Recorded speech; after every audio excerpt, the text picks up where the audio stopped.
సదాశివసమారంభాం శంకరాచార్యమధ్యమాం అస్మదాచార్యపర్యంతం వందే గురుపరంపరాం. హరి ఓం. శ్రీ గురుభ్యో నమః. హరి ఓం.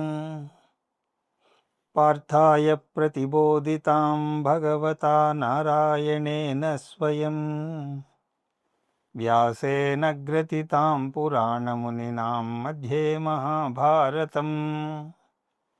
అద్వైతామృతవర్షిణీం భగవతీం అష్టాదశాధ్యాయినీం అంబ త్వామనుసందధామి భగవద్గీతే భవద్వేషిణీ. యం బ్రహ్మా వరుణేంద్రరుద్రమరుతస్తున్వంతి దివ్యైస్తవైః వేదైః సాంగపదక్రమోపనిషదైః గాయంతి యం సామగాః. ధ్యానావస్థితతద్గతేన మనసా పశ్యంతి యం యోగినః. యస్యాంతం న విదుః సురాసురగణాః దేవాయ తస్మై నమః. ఓం శ్రీకృష్ణ పరబ్రహ్మణే నమః. స్మరవారం వారం కార్యక్రమంలో భగవద్గీత జ్ఞానయజ్ఞంలో 118వ భాగం అధ్యయనానికి మీ అందరికీ స్వాగతం. 11వ అధ్యాయం విశ్వరూప దర్శన యోగం. దాని యొక్క సారాంశాన్ని మనం చూద్దాం ఈరోజు. కానీ సారాంశాన్ని చూసే ముందు ఇంతకు ముందు అయినటువంటి అధ్యాయాలు, ముఖ్యంగా 7 నుంచి 10 అధ్యాయాల వరకు గల సారాంశాన్ని మనం గుర్తు తెచ్చుకోవాలి. ఈ అధ్యాయం ఆ 4 అధ్యాయాల్లో వేసినటువంటి పునాది మీద వచ్చినటువంటి వివరణ. 7వ అధ్యాయం నుంచి కృష్ణ పరమాత్మ ఈశ్వర రూపాన్ని వర్ణించుకుంటూ వస్తున్నాడు. ఈశ్వర నిర్వచనం జగత్కారణం. జగత్కారణం అనగానే ఏ కారణం అనే ప్రశ్న వస్తుంది. ఎందుకంటే ఒక కార్యం వెనక నిమిత్త కారణం, ఉపాదాన కారణం అని 2 కారణాలు ఉంటాయి. కుండకు నిమిత్త కారణం కుమ్మరి, ఉపాదాన కారణం మట్టి. అందువల్ల భగవంతుడి ఈ రెండింటిలో ఏ కారణం? నిమిత్త కారణమా, ఉపాదాన కారణమా? ఈ 2 కూడా ఈశ్వరుడే అని చెప్పాడు కృష్ణ పరమాత్మ. సంస్కృతంలో ఈ నిర్వచనాన్ని ఇలా చెప్తారు: అభిన్న నిమిత్త ఉపాదాన కారణం ఈశ్వరః. ఈ 4 అధ్యాయాల్లోనూ ఈశ్వరుడి యొక్క ఉపాదాన కారణ అంశానికి ఎక్కువ ప్రాముఖ్యతను ఇవ్వడం జరిగింది. ఉపాదాన కారణమే అనేక వస్తువులుగా మారుతుంది. దాని వెనక నిమిత్త కారణం కూడా ఉంటుంది. మట్టి అనేక వస్తువులుగా రూపుదిద్దుకుంటుంది. వాటి వెనక కుమ్మరి చెయ్యి ఉంటుంది కదా. అలాగే బంగారం అనేక ఆభరణాలుగా మెరిసిపోతూ ఉంటుంది. ఆ విధంగా ఉపాదాన కారణం కార్యం అంతటా ఉంటుంది. నిజానికి ఉపాదాన కారణానికి భిన్నంగా ఏ కార్యము ఉండలేదు. స్వర్ణ వ్యతిరిక్త ఆభరణానాం మూల్యం నా అస్తి. బంగారం లేకుండా ఆభరణానికి ఉనికే లేదు. అంటే కార్యం యొక్క అనేక రూపాల వెనక ఒకటే ఉపాదాన కారణం ఉంటుంది. అంటే గాజు నామరూపాల వెనక, అలాగే ఉంగరం నామరూపాల వెనక, గొలుసు నామరూపాల వెనక మనం అనుభవిస్తున్నది వాటి ఉపాదాన కారణమైనటువంటి బంగారాన్ని మాత్రమే. దీని అర్థం మనకు బంగారు దర్శనం అవ్వాలి అంటే బంగారం కోసం ఎక్కడో వెతకాల్సిన అవసరం లేదు. మనం ఆభరణాన్ని చూస్తున్నా మనం చూస్తున్నది బంగారాన్నే. నాకు ఆభరణాలు వద్దండి, ఆభరణాలని చూసి చూసి విసుగు పుట్టింది, నాకు బంగారు దర్శనం కావాలి అని అనుకుంటే ఆభరణాలు కనబడకుండా కళ్ళు మూసుకుని స్వర్ణ దర్శనం కోసం ధ్యానం చేసామనుకోండి, అప్పుడు ఏమవుతుంది? అది అర్థం లేని పని అవుతుంది. ఆభరణాలు చూస్తున్నప్పుడే ప్రత్యక్షంగా అనేక నామరూపాల వెనుక ఉన్నటువంటి బంగారాన్ని మనం చూస్తున్నాం. కారణం ఏకం, కార్యం అనేకం. అందువల్ల కార్యదర్శనం అంటే ఉపాదాన కారణ దర్శనమే. ఇది చాలా ముఖ్యమైనటువంటి అంశం. దీన్ని ఎప్పుడూ కూడా మనం మర్చిపోకూడదు. ఈ 4 అధ్యాయాల్లోనూ కృష్ణ పరమాత్మ ఈ విషయాన్నే నొక్కి ఒక్కాణించాడు.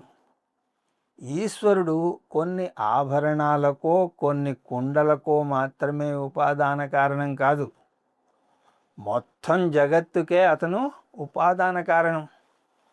పరాప్రకృతి అపరాప్రకృతి రెండూ నేనే అంటాడు. అంటే జగత్తు భిన్న నామరూపాలతో వ్యక్తమవుతూ ఉన్నది. అలా వ్యక్తమవుతున్నది ఈశ్వరుడు మాత్రమే. ఈశ్వరస్య అవస్థాన భేద ఏవ ప్రపంచ. కారణావస్థలో బంగారం అంటే కార్య అవస్థలో ఆభరణాలు అంటున్నాం. అంటే కారణం కార్యం రెండు కూడా ఒకటే. ఒకటి అవ్యక్త నామరూపాలతో ఉంటే ఇంకొకటి వ్యక్త నామరూపాలతో ఉన్నది. అలాగే ఈశ్వరుడు జగత్తు ఒక్కటే. అవ్యక్త నామరూపాలతో ఉంటే ఈశ్వరుడు అని అంటాం, వ్యక్త నామరూపాలతో ఉంటే జగత్తు అని అంటాం. ఈశ్వర ఏవ ప్రపంచ, ప్రపంచ ఏవ ఈశ్వర. అంటే ఈశ్వర దర్శనానికి ప్రపంచ దర్శనానికి మధ్య భేదం లేదు.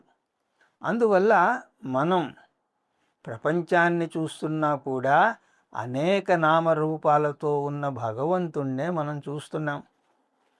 భగవంతుని యొక్క వ్యక్త రూపం జగత్తు. జగత్తుని సరిగా అర్థం చేసుకుంటే అదే ఈశ్వరుడు.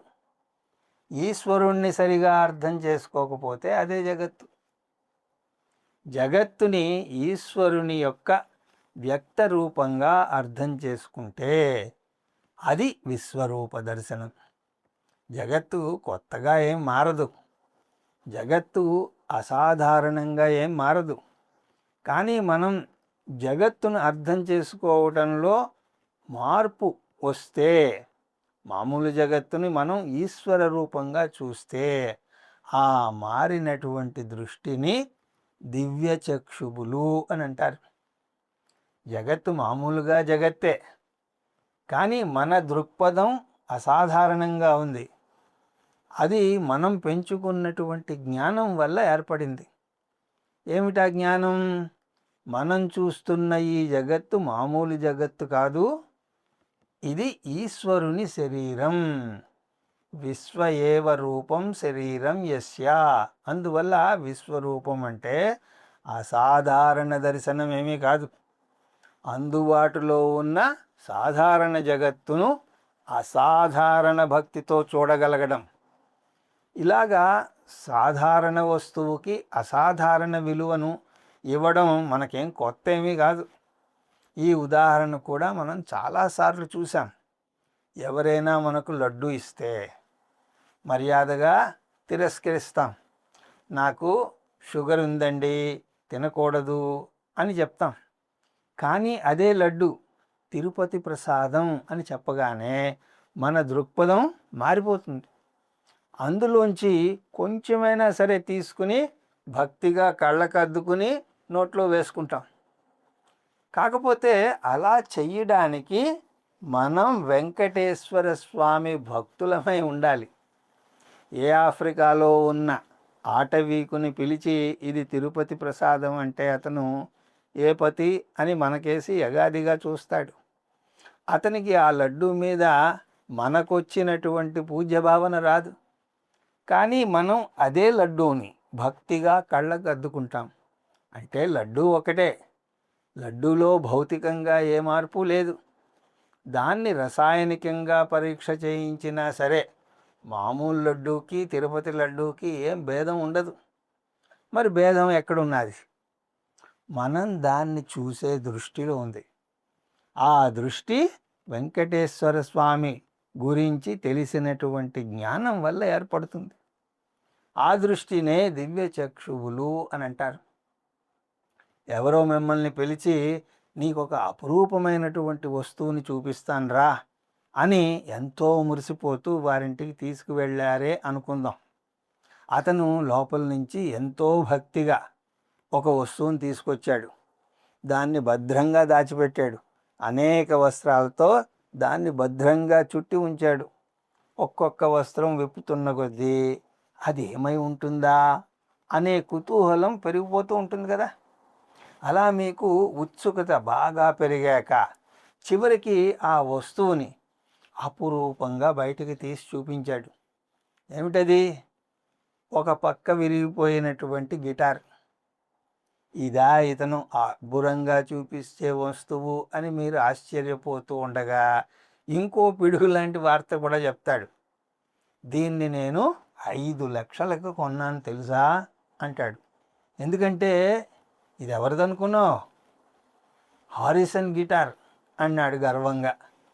మీకేమో హారిసన్ ఎవరో తెలియకపోతే దాని విలువను మీరు ఆనందించలేరు. ఒక విరిగిపోయిన గిటార్ను 5 లక్షలు పోసి కొన్నాడా అని ఆశ్చర్యపోతారు. అది మీ దృష్టిలో 5 రూపాయల విలువ కూడా చేయదు. కానీ హారిసన్ గొప్ప విద్వాంసుడు, బీటిల్లో ప్రథమ శ్రేణి విద్వాంసుడు. అది తెలియకపోతే అతని చర్య వింతగానే అనిపిస్తుంది. ఇప్పుడు చెప్పండి, ఒక మామూలు గిటారుకు అంత విలువ ఎందుకు వచ్చింది? అతను ఆ గిటారును పట్టుకున్న ప్రపంచాన్ని తన సంగీతంతో ఉర్రూతలూగించినటువంటి గొప్ప కళాకారుణ్ణి చూస్తున్నాడు అందులో. ఇప్పుడు యువత వాళ్లకు సినిమా హీరోల మీద అంత పిచ్చి అభిమానం ఉన్నది. నీకు భగవద్ దర్శనం కావాలా, నీ అభిమాన హీరో దర్శనం కావాలా అంటే చాలామంది అభిమాన హీరో దర్శనమే కావాలన్నా కూడా మీరు ఆశ్చర్యపోవాల్సిన అవసరం లేదు. ఎందుకంటే వాళ్ళు చూసే దృష్టి వేరు, మీరు చూస్తున్నటువంటి దృష్టి వేరు. సాధారణ వస్తువుకి మీ స్నేహితుడు అసాధారణ విలువని ఇచ్చాడు. అది దివ్య చక్షువులతో చూడడం లాంటిది. నిజానికి ఈ పదాన్ని అలాంటి చిన్న విషయానికి వాడకూడదు, కానీ విషయం అర్థం అవడానికి చెప్పడం జరిగింది. అంతవరకునే దాన్ని తీసుకోవాలి. అలాగా చాలా సందర్భాల్లో మామూలు వస్తువులకు అసాధారణ విలువను ఇచ్చి ప్రదర్శనలలో పెట్టడం మనం చూస్తూ ఉంటాం. ఎవరిదో క్రికెట్ బ్యాట్, మరెవరిదో చెప్పులు, ఎవరో వెంట్రుకలు, అలా ఎన్నో దాస్తూ ఉంటారు. అందువల్ల ఒక వస్తువుని మెచ్చుకోవడం అనేది 2 విధాలుగా చేయొచ్చు. ఒకటి వస్తుపరంగా, ఇంకొకటి భావపరంగా. భావపరమైనటువంటి ఆరాధన ఆ విషయం గురించినటువంటి జ్ఞానాన్ని బట్టి వస్తుంది. టెండూల్కర్ బ్యాట్ విలువ తెలియాలి అంటే టెండూల్కర్ యొక్క వీరాభిమాని అయి ఉండాలి. అతని గురించి వివరాలన్నీ తెలియాలి. అతను ఎన్ని సెంచరీలు కొట్టాడు, ఎన్ని పరుగులు తీశాడు, ఎన్ని క్యాచులు పట్టాడు, ఇలాంటి విషయాలన్నీ కూడా పూర్తిగా తెలిస్తే అప్పుడు అతని మీద మనకు అభిమానం పెరిగిపోయి అతను వాడినటువంటి వస్తువుల మీద కూడా అభిమానం పెరుగుతుంది. అంటే మామూలు వస్తువులకు అసాధారణ విలువను ఆపాదిస్తాం. ఇదే సూత్రం జగత్తుకు కూడా వర్తిస్తుంది. జగత్తు చూడడానికి మామూలుగానే ఉంటుంది.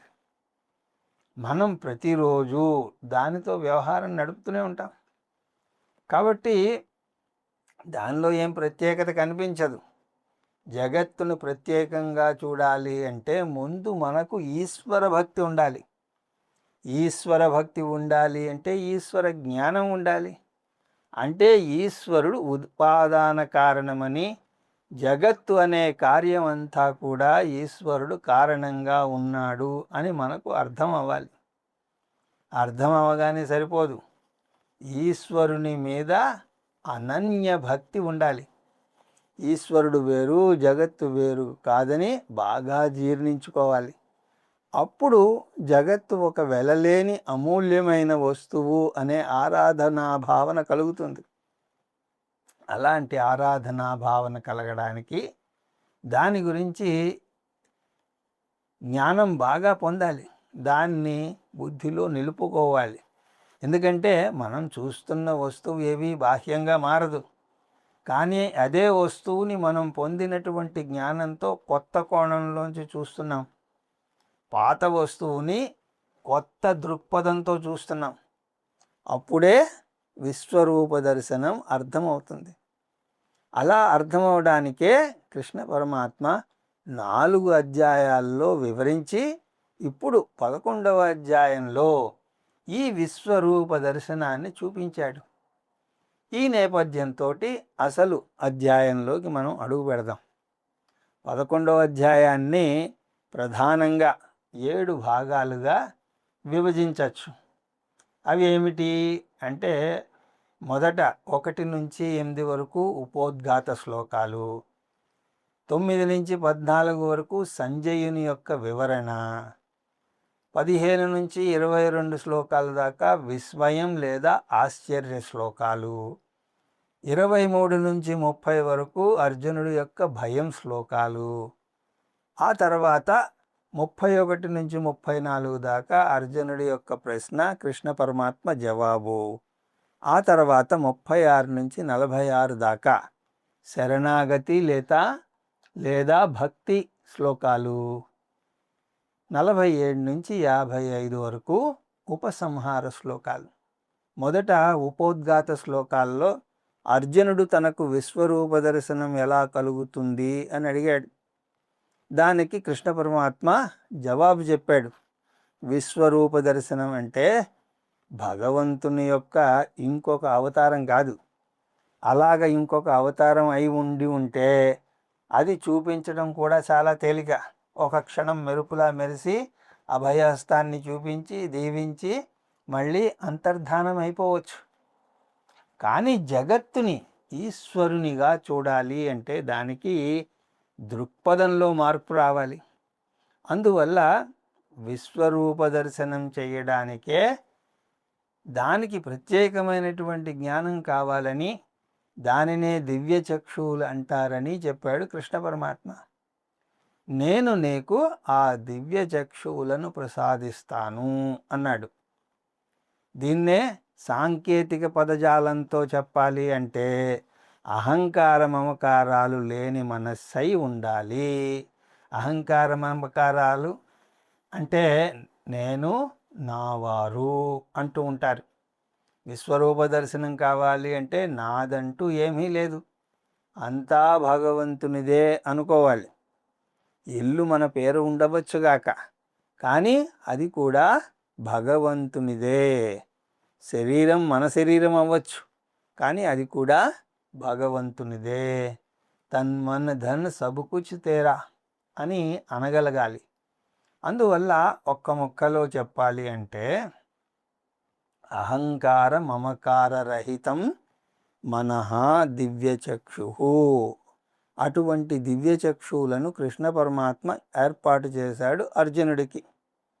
అప్పుడు అర్జునుడు నోట మాట రాక స్తబ్దంగా నిల్చుండిపోయాడు. అప్పుడు సంజయుడు అందుకుని విశ్వరూపాన్ని వివరిస్తాడు. సంజయుడు విశ్వరూపాన్ని వర్ణించాడు అంటే సంజయునికి కూడా దివ్య చక్షువులు ఉన్నాయన్నమాట. సంజయుడు అంటేనే అహంకార మమకారాలను జయించినవాడు అని అంటారు. కృష్ణ పరమాత్మను వేలాది చేతులతో, వేలాది కాళ్లతో, వేలాది తలలతో ఉన్నట్టుగా వర్ణించాడు. కానీ మనం ముందు చూసినట్టుగా అక్షరాల కృష్ణ పరమాత్మ అలా నిలిచున్నట్టుగా తీసుకోకూడదు. అందరి చేతులు కాళ్ళు భగవంతునివే అని మనం అర్థం చేసుకోవాలి.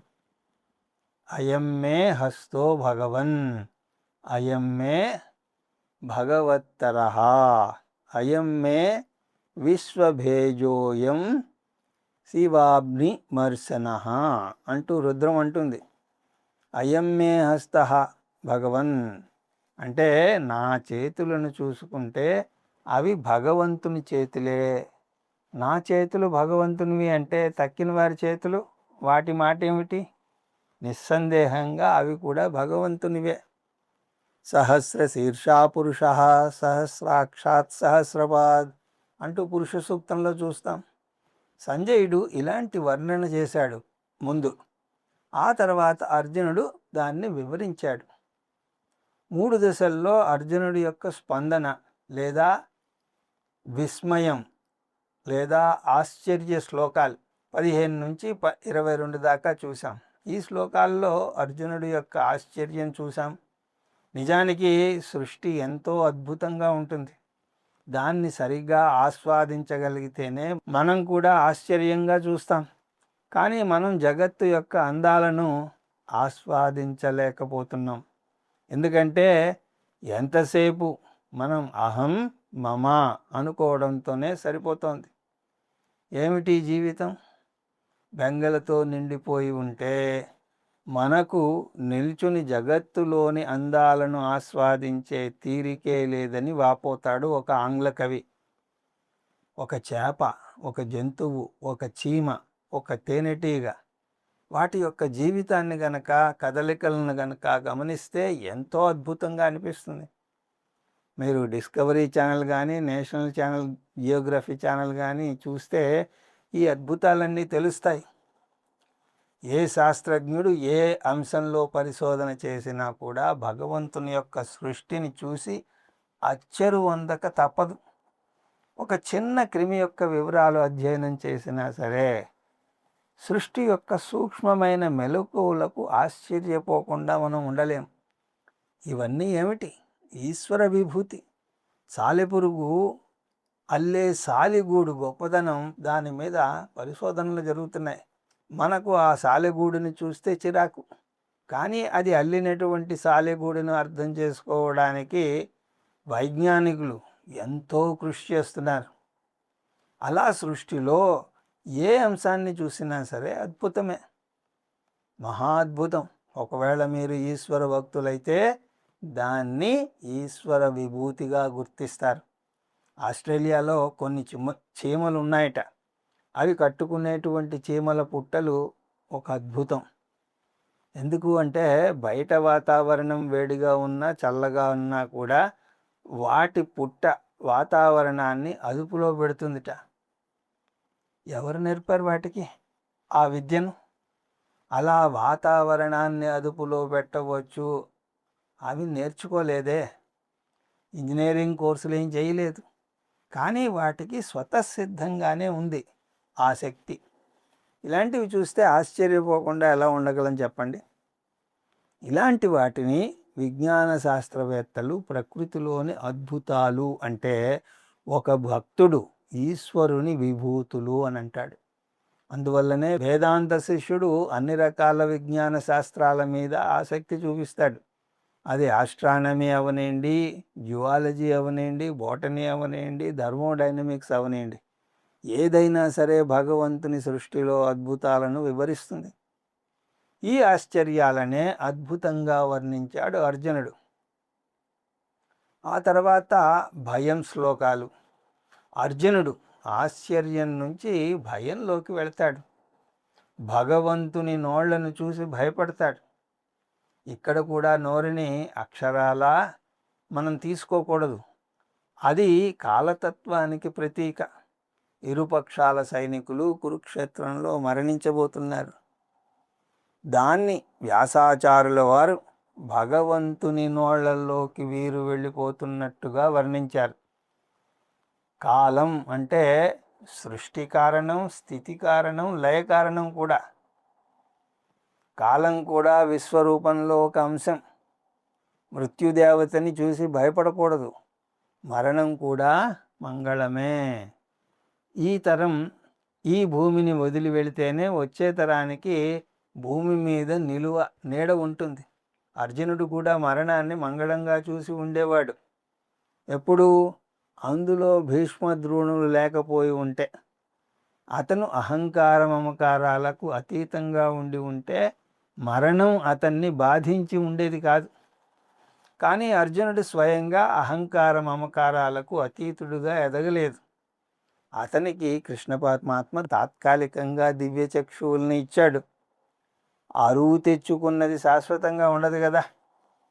కృత్రిమంగా పండించినటువంటి పండు ఎలా రుచికరంగా ఉండదో అలాగే కృత్రిమంగా అరువు తెచ్చుకొని అలాంటి దివ్య చక్షువులు అహంకార మమకారాలను పూర్తిగా పారద్రోలలేకపోయాయి.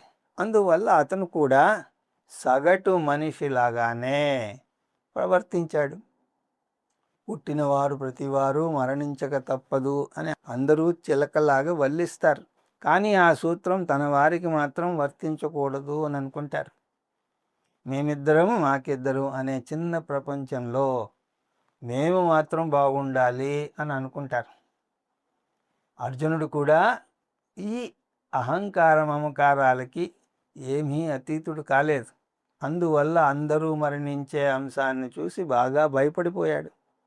వ్యాసాచార్యులు వారి మరణాన్ని కళ్ళకు కట్టినట్టుగా చాలా వివరంగా వర్ణిస్తారు. అందరూ పరుగులు పెడుతూ భగవంతుని నోళ్లల్లోకి వెళ్ళిపోతున్నారు అని భగవంతుడు వారిని నమిలివేస్తున్నాడు అని అన్నారు. పైగా భగవంతుడు తను భక్షిస్తున్నటువంటి జీవులను ఆస్వాదిస్తున్నట్ట.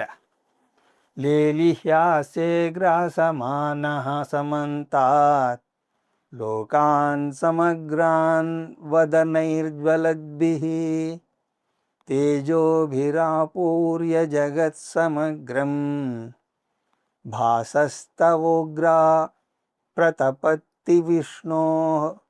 నువ్వు మాటి మాటికి చప్పరిస్తున్నావు అంటున్నాడు అర్జునుడు. నీ నోళ్లల్లోకి అగ్నిజ్వాలలు నీ లోపలికి ప్రవేశించే వారినే కాదు జగత్తునంతా కూడా వ్యాపించినట్టుగా ఉంది అన్నాడు అర్జునుడు. మనకు అహంకార మమకారాలు తీవ్రంగా ఉంటే భగవంతుని మీద కోపం తెచ్చుకోవడం మనకు సహజం. భగవంతుడు దయాసాగరుడు కాదని నిందిస్తాం. కొంతమంది అయితే నాస్తికులుగా మారినా ఆశ్చర్యపోవాల్సిన అవసరం లేదు. అర్జునుడు కూడా ఈ అహంకార మమకారాలకు లోనయ్యాడు అని మనం చూసాం. అందువల్ల అతను కృష్ణ పరమాత్మను నీ స్వరూపం ఏమిటో చెప్పు అని అడిగాడు. అర్జునుడి యొక్క ప్రశ్న, కృష్ణ పరమాత్మ జవాబు ఆ శ్లోకాలు 31 నుంచి 34 దాకా చూసాం. ఓ కృష్ణ, నువ్వు ఎవరు, నీ ప్రవృత్తి ఏమిటి అన్నాడు. కృష్ణ పరమాత్మ నేను కాలతత్వాన్ని అని చెప్పాడు. ముఖ్యంగా లయకారుణ్ణి అని చెప్పాడు. కృష్ణార్జునులు ఉన్నది యుద్ధభూమిలో, అందువల్ల సృష్టికర్తను అనకుండా లయకారకుడను అని అన్నాడు. విశ్వరూప దర్శనం చెయ్యాలనుకుంటే భగవంతుణ్ణి సృష్టి స్థిత లయకారకుడిగా స్వీకరించగలగాలి. నిమిత్త మాత్రం భవ సవ్యసాచిన్. అంతేకాదు, ఓ అర్జున, నువ్వు నిమిత్త మాత్రుడివి అన్నాడు. ఎప్పుడైతే సమిష్టి ప్రపంచాన్ని చూడడం నేర్చుకుంటామో, ఎప్పుడైతే జగత్తులో ఉన్న సమతుల్యతను, ప్రకృతి సూత్రాలను భగవంతుని సృష్టిగా అర్థం చేసుకుంటామో, అప్పుడు మన ఫ్రీవిల్ని ధర్మాచరణ కోసమే వాడతాం. ఫ్రీవిల్ని ప్రకృతి ధర్మానికి అనుగుణంగా ఉపయోగిస్తే అప్పుడు అది శరణాగతి అవుతుంది. ఒక సంగీత కచేరీలో 20 మంది ఫిడేలు వాయిస్తూ ఉంటే అందరూ కూడా ఏకత్రాటి మీద నడవాలి. అందరూ ఒకే శృతిలో ఒకే తాళంలో ఫిడేల్ను వాయించాలి. నేను ప్రత్యేక వ్యక్తిని, నేను నా ఇష్టం వచ్చినట్టు వాయిస్తాను అని అనుకుంటే ఆ సంగీత కచేరీ కర్ణ కఠోరంగా ఉంటుంది. అటువంటిదే సమిష్టిలో వ్యష్టి స్థానం. సమిష్టిలో ఉన్న శృతిని పాటించాలి అంటే వ్యష్టిగా మనం శృతిని సమిష్టితో కలపాలి. దాన్నే శరణాగతి అని అంటారు. అది జ్ఞానం పొందితే వస్తుంది. దానికి చాలా పరిపక్వత కావాలి. పరిపక్వత పొందితే శరణాగతి దానంతట అదే వస్తుంది. నలుగురితో కలిసి గీతాపారాయణం చెయ్యాలి అని అనుకుంటే అందరూ ఏకశృతిలో పారాయణం చేయాలి. అది ధర్మం. నేను ధర్మాన్ని పాటించను, నా ఫ్రీవిల్ చెప్పినట్టు చేస్తాను అంటే అది అపశృతి అవుతుంది. అర్జున, నువ్వు ధర్మాన్ని పాటించు, శరణాగతి పొందు అన్నాడు కృష్ణ పరమాత్మ. ధర్మాన్ని పాటించాలి అంటే అతను తన వారిని యుద్ధంలో హతమార్చాలి. ధర్మం అంటే ఏమిటో అర్థమయ్యాక అర్జునుడు జ్ఞానం పొంది శరణాగతి పొందుతాడు. శరణాగతి లేదా భక్తి శ్లోకాలు. విశ్వరూప దర్శనానికి కాలతత్వంగా అర్థం చేసుకున్నాక అర్జునుడు శరణాగతి చూపించాడు. తన ఫ్రీవిల్ని ధర్మాచరణతో శృతి చేయాలి అని తెలుసుకున్నాడు. మనస్సులో భావాలని చేతులతో చూపుతాం. అలాగే అర్జునుడు తన యొక్క ఆనందాన్ని వేల వేల నమస్కారాలతో చూపించాడు. నమః పురస్తాదద పృష్ఠతస్తే నమోస్తుతే సర్వతై ఏవ సర్వా. నీకు ముందు నుంచి వెనక నుంచి నమస్కారాలు పెడుతున్నాను అని అన్నాడు. ఎందుకంటే జగత్తంతా కూడా ఈ ధర్మం ఉన్నది. భగవద్గీత పారాయణం అమెరికాలో చేసినా కూడా ఒకే శృతిలో జరుగుతుంది. అందువల్ల నీకు అన్ని వైపులా నమస్కారం. అంటే నువ్వు ధర్మంగా అన్ని వైపులా ఉన్నావు. ధర్మో విశ్వస్య జగతః ప్రతిష్టా లోకే ధర్మిష్టం ప్రజా ఉపసర్పసి ధర్మేణ పాపం అపనుందతి ధర్మే సర్వం ప్రతిష్ఠితం తస్మాత్ ధర్మం పరం వదతి. ఈ ధర్మం మీద అర్జునుడు తన భక్తిని చూపాడు. ఆ విధంగా అర్జునుడు 3 రకాల స్పందనలను చూపాడు. అవి ఆశ్చర్యం, భయం, భక్తి. 3 రకాల స్పందనలు చూపిన అక్కడ కూడా ఒకటే ముఖ్యంగా ఉన్నది. ఆశ్చర్యం వెనక్కి వెళ్ళిపోయింది, భక్తి కూడా ముందుకు రాలేకపోయింది, భయం మాత్రమే మిగిలింది. అహంకార మమకారాలు మనల్ని రాజ్యమేలుతున్నంతసేపు ఈ భయం మనల్ని వదలదు. మరణం అంటే భయం, వృద్ధాప్యం అంటే భయం, విడిపోవడం అంటే భయం. అదే అహంకారాల మమకారాలు లేకపోతే ఇవన్నీ కూడా భగవంతుని యొక్క లీలలుగా అనిపిస్తాయి. ఒకరితో బంధం ఏర్పడితేనే అది భగవంతుని లీల, వారితో బంధం విడిపోతే అది భగవంతుని లీల, వృద్ధాప్యం పైన పడితే అది కూడా భగవంతుని లీల. కానీ భయంతో నిండినటువంటి అర్జునుడు, ఓ కృష్ణ, నీ విశ్వరూప దర్శనాన్ని చూపమని నేనే అడిగాను, నిజమే, కానీ ఇప్పుడు నువ్వు దానిని ఉపసంహరించు అని అన్నాడు. జీవితంలో కూడా అంతే. ఎంతో మోజుపడి కొనుక్కున్న వస్తువు కూడా ఇంటికి తీసుకువెళ్ళాక నచ్చకపోతే మర్నాడు తీసుకువెళ్ళి దాన్ని ఇచ్చేస్తాం. కృష్ణ పరమాత్మ కూడా అర్జునుడి యొక్క కోరికను అంగీకరించాడు. భక్తి 3 దశల్లో ఉంటుంది అని చూసాం. అది ఏకరూప భక్తి, అనేక రూప భక్తి, అరూప భక్తి. అనేక రూప భక్తినే విశ్వరూప భక్తి అని అంటారు. విశ్వరూప ఈశ్వర భక్తికి మన మనస్సు ఇంకా పరిపక్వత చెందకపోతే ఏం పర్వాలేదు, ఏకరూప భక్తిలో కొనసాగవచ్చు. భగవంతుణ్ణి ఆలయంలోనో పూజాగదిలోనో కొలవవచ్చు. నెమ్మదిగా అహంకార మమకారాలను తగ్గించుకుంటూ రావాలి. నిజానికి మన సంస్కృతి దానికి చక్కటి బాట వేసింది. మనం నూతన గృహప్రవేశం చేసేటప్పుడు దేవుని ఫోటోలతో లోపలికి అడుగుపెట్టి ఆ దేవుణ్ణి పూజా మందిరంలో పెడతాం. ఎందుకు? దాని అర్థం, ఓ దేవా, ఈ ఇల్లు నాది కాదు, నీదే. నీ ఇంట్లో ఉండడానికి నాకు అనుమతినివ్వు. ఎప్పుడైతే అలా ప్రార్థిస్తామో అప్పుడు ఈ ఇల్లు భగవంతునిది అవుతుంది. అంటే ఇల్లు ఆలయం అవుతుంది. ఆ తర్వాత భగవంతుణ్ణి బాహ్యంగా చూడడమే కాక అంతరంగంలో కూడా చూడడం నేర్చుకోవాలి. అప్పుడు శరీరం కూడా భగవంతునికే చెందింది అవుతుంది. దేహో దేవాలయ ప్రోక్త. మనలో దేవుడు ఉంటే మన శరీరం కూడా దేవాలయం అవుతుంది. అంతేకాదు, శరీరం కూడా భగవంతునికే చెందుతుంది. ఆ భావన పెంపొందించుకోగలిగితే దేహాభిమానం తగ్గుతుంది. తన్ను మన్ ధన్ సబుకుచ్ తేరా అని పై మాటలుగా కాకుండా మనస్ఫూర్తిగా అనగలుగుతాం. ఒకసారి తన్మంధన్ సబ్ కుచ్ తేరా అని భగవంతునికి సమర్పించేశాక మళ్ళీ మర్నాడు అదే పాట పాడితే భగవంతుడు ఆశ్చర్యపోతాడు అని హాస్యంగా చెప్తారు పూజ్య స్వామీజీ. అంటే రోజు పాడుతున్నామంటే అవి పై పై మాటలు, కానీ అలా పాడగా పాడగా నిజంగా ఓ రోజు ఆ భావన రావాలని దాని అర్థం. ఇక తర్వాత ఉపసంహార శ్లోకాలు 47 నుంచి 55 వరకు. అర్జునుడు నీ విశ్వరూపాన్ని ఉపసంహరించుకో, నీ మామూలు రూపానికి రా అంటే కృష్ణ పరమాత్మ ఏకరూపానికి వచ్చేశాడు. అంటే దాని అర్థం అర్జునుడికి ఇచ్చినటువంటి దివ్య చక్షువుల్ని తీసేసుకున్నాడు. అంటే ఇక జగత్తు ఈశ్వరుడు యొక్క శరీరం కాదు, జగత్తు జగత్తు మాత్రమే. లడ్డు తిరుపతి లడ్డు కాదు, మామూలు లడ్డు మాత్రమే. ఈ శ్లోకాల్లో కృష్ణ పరమాత్మ తన బోధను ముగించాడు. అర్జున, ఎవరికీ కలగనటువంటి అరుదైన అవకాశం నీకు మాత్రమే కలిగింది అన్నాడు. ఎందుకు? అర్జునునికి ఉన్న భక్తి దానికి కారణం. ఇందాక చూసినటువంటి 3 స్థాయిల భక్తికి ఎదగాలి అంటే దానికి కావాల్సింది ప్రాథమికంగా భక్తి.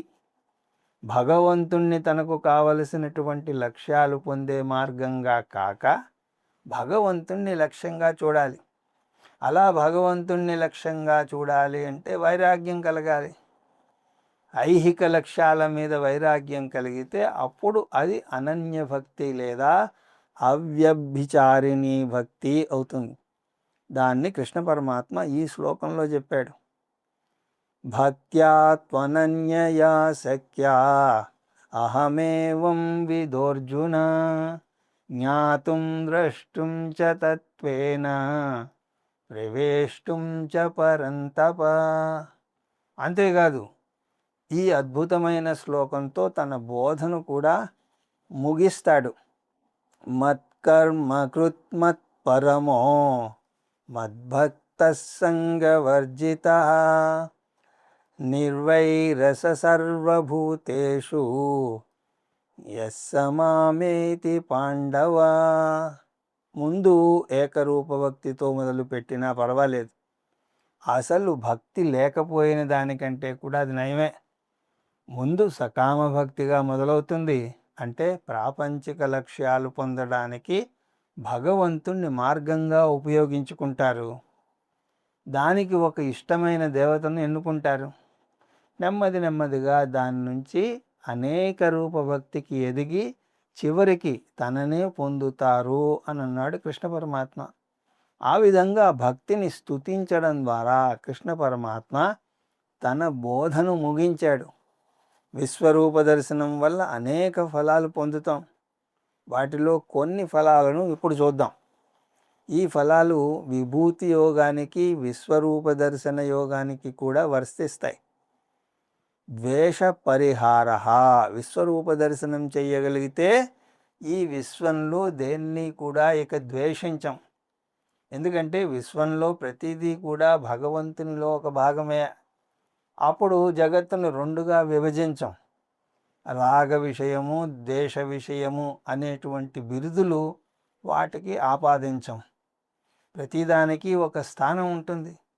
దోమకు, బొద్దింకకు, చివరికి విషానికి కూడా వాటి పాత్ర వాటికి ఉంటుంది. దానివల్ల మనలో ఉండే ద్వేషభావన తగ్గుతూ వస్తుంది. అమానిత్వం. ఆ తర్వాత ఉన్నదంతా కూడా భగవంతుడే. జగత్తులో ఉన్న గొప్ప అంశాలన్నీ కూడా భగవంతునికే చెందుతాయి అని తెలిసాక మనలో ఏదైనా సరే గొప్పదనం ఉన్నా కూడా దాన్ని భగవంతునికే ఆపాదిస్తాం.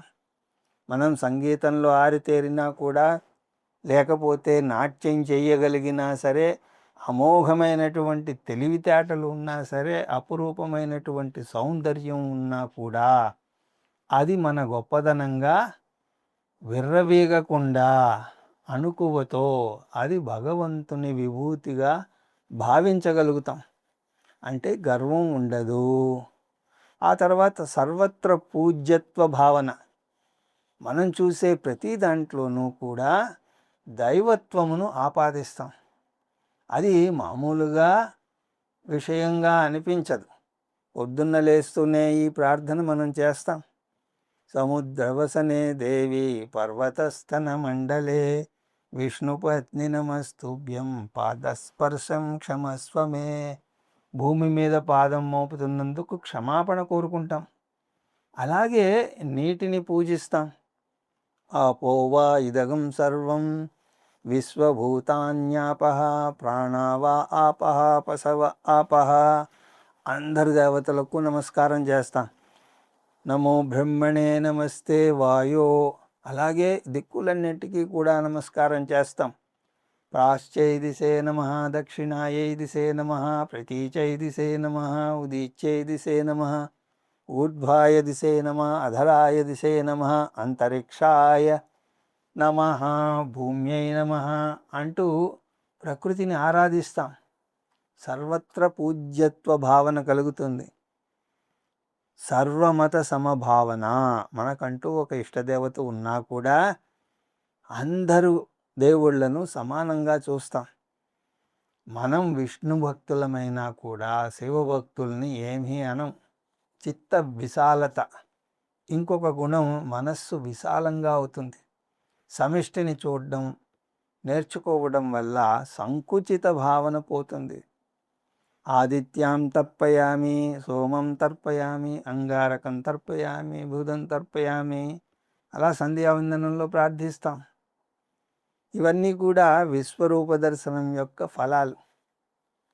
తర్వాత తరగతి నుంచి ఈ షట్కంలో చివరి అధ్యాయం అయినటువంటి చాలా ముఖ్యమైనటువంటి అధ్యాయము అయిన భక్తి యోగాన్ని దర్శిస్తూ మనం మన అధ్యయనాన్ని కొనసాగిద్దాం. హరి ఓం తత్సత్.